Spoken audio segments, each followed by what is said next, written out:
Depression feels like you're drowning. You you really just you want the help. You want to get out of that situation, but you can't do it by yourself. So you ask other people, you're begging for them to help you, you're screaming, but it's like they can't hear you. They don't see you. You keep sinking deeper and deeper into this struggle that you're having, and nobody is there for you. You feel like nobody can help you.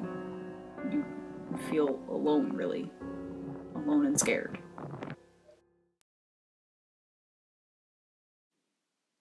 Depression feels like those games that we had when we were little. The puzzle where you put the shapes in, and no matter what, one little kid always tried to put the star into the square hole. And it just wouldn't work, and you knew it was so simple, but they just couldn't do it. And they try over and over and over again, but you just can't do it. It's not possible.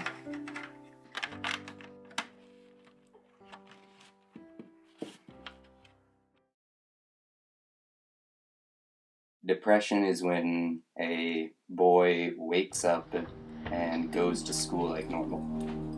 The boy comes home, opens the door, and his grandmother is over on the couch, and she says that you and your brothers need to come over here, and I've got something to tell you. The boy and his brothers walk over and they sit down on the couch next to each other. The grandmother pauses for a moment as if unsure how to word it, and she then says, "Your father is dead. He had a heart attack yesterday and you'll never see him again."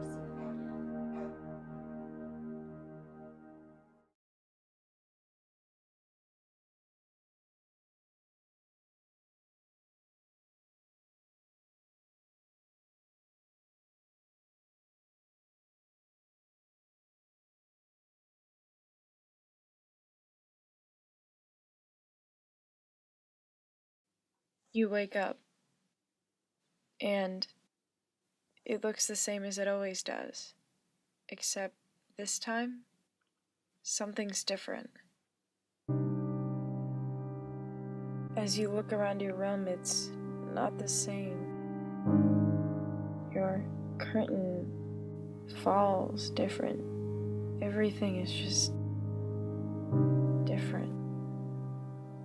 Everything kind of hangs with a sort of sadness. And as you descend the staircase, everything stares back at you with an unfamiliar face. It all feels out of place. You get outside and the air stings your lungs. It looks peaceful as you're driving in the car down the road to the school that you need to go to. But the top 40 that she plays in the car reigns with a different kind of emotion than what is intended. As it plays in your ears, it's muffled. It's almost as if it's not playing directly around you, and yet it's right there. You exit the car and you're standing waiting for the bus. As you're standing, you're starting to notice things that you normally wouldn't notice. The coat of paint on the side of the wall of the building 6 feet away mocks you. It all mocks you. The echo of the children from inside the building reminds you of a pain that you held when you were a child that no one understood. The bus arrives and it's time to continue on your way.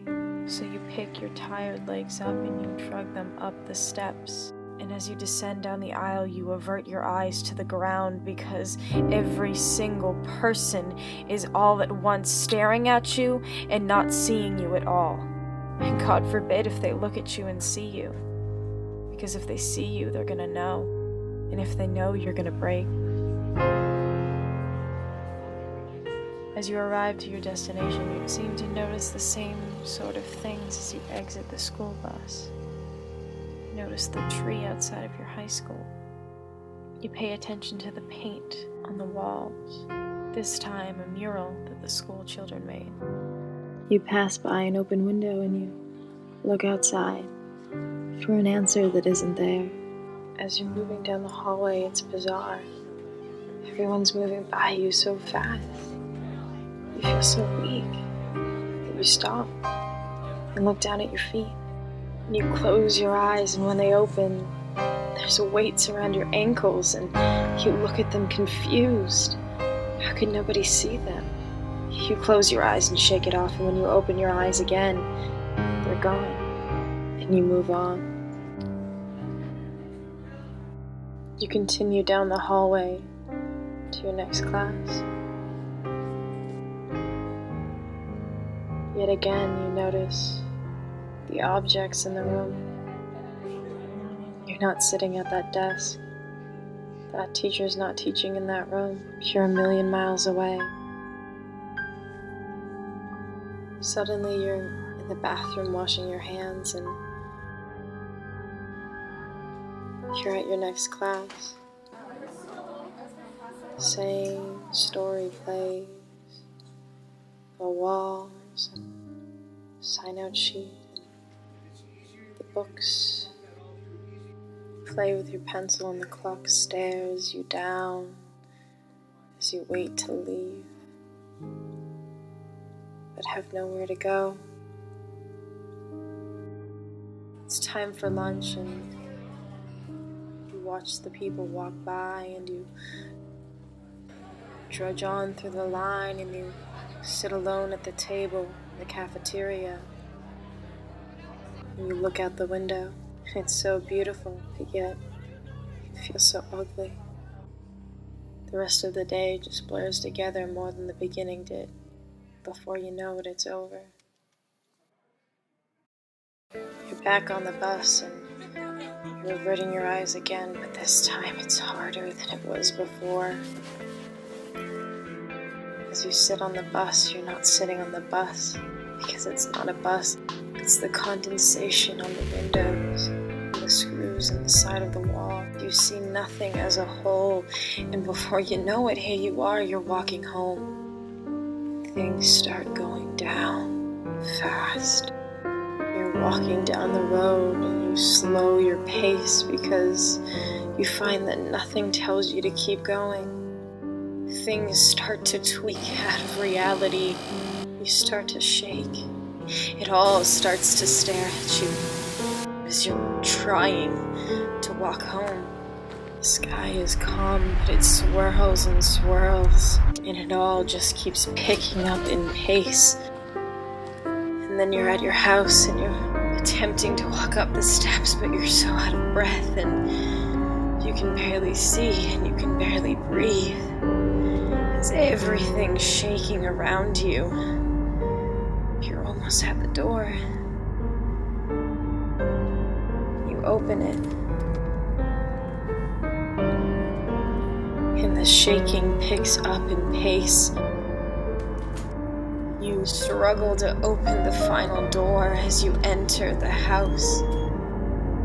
And as it's all coming crashing down, as your world is crumbling around you, as you gasp for air, and you're walking up those stairs, and you're fumbling, and it's so tiring, and you can't take it anymore until you can't take it anymore. And you break.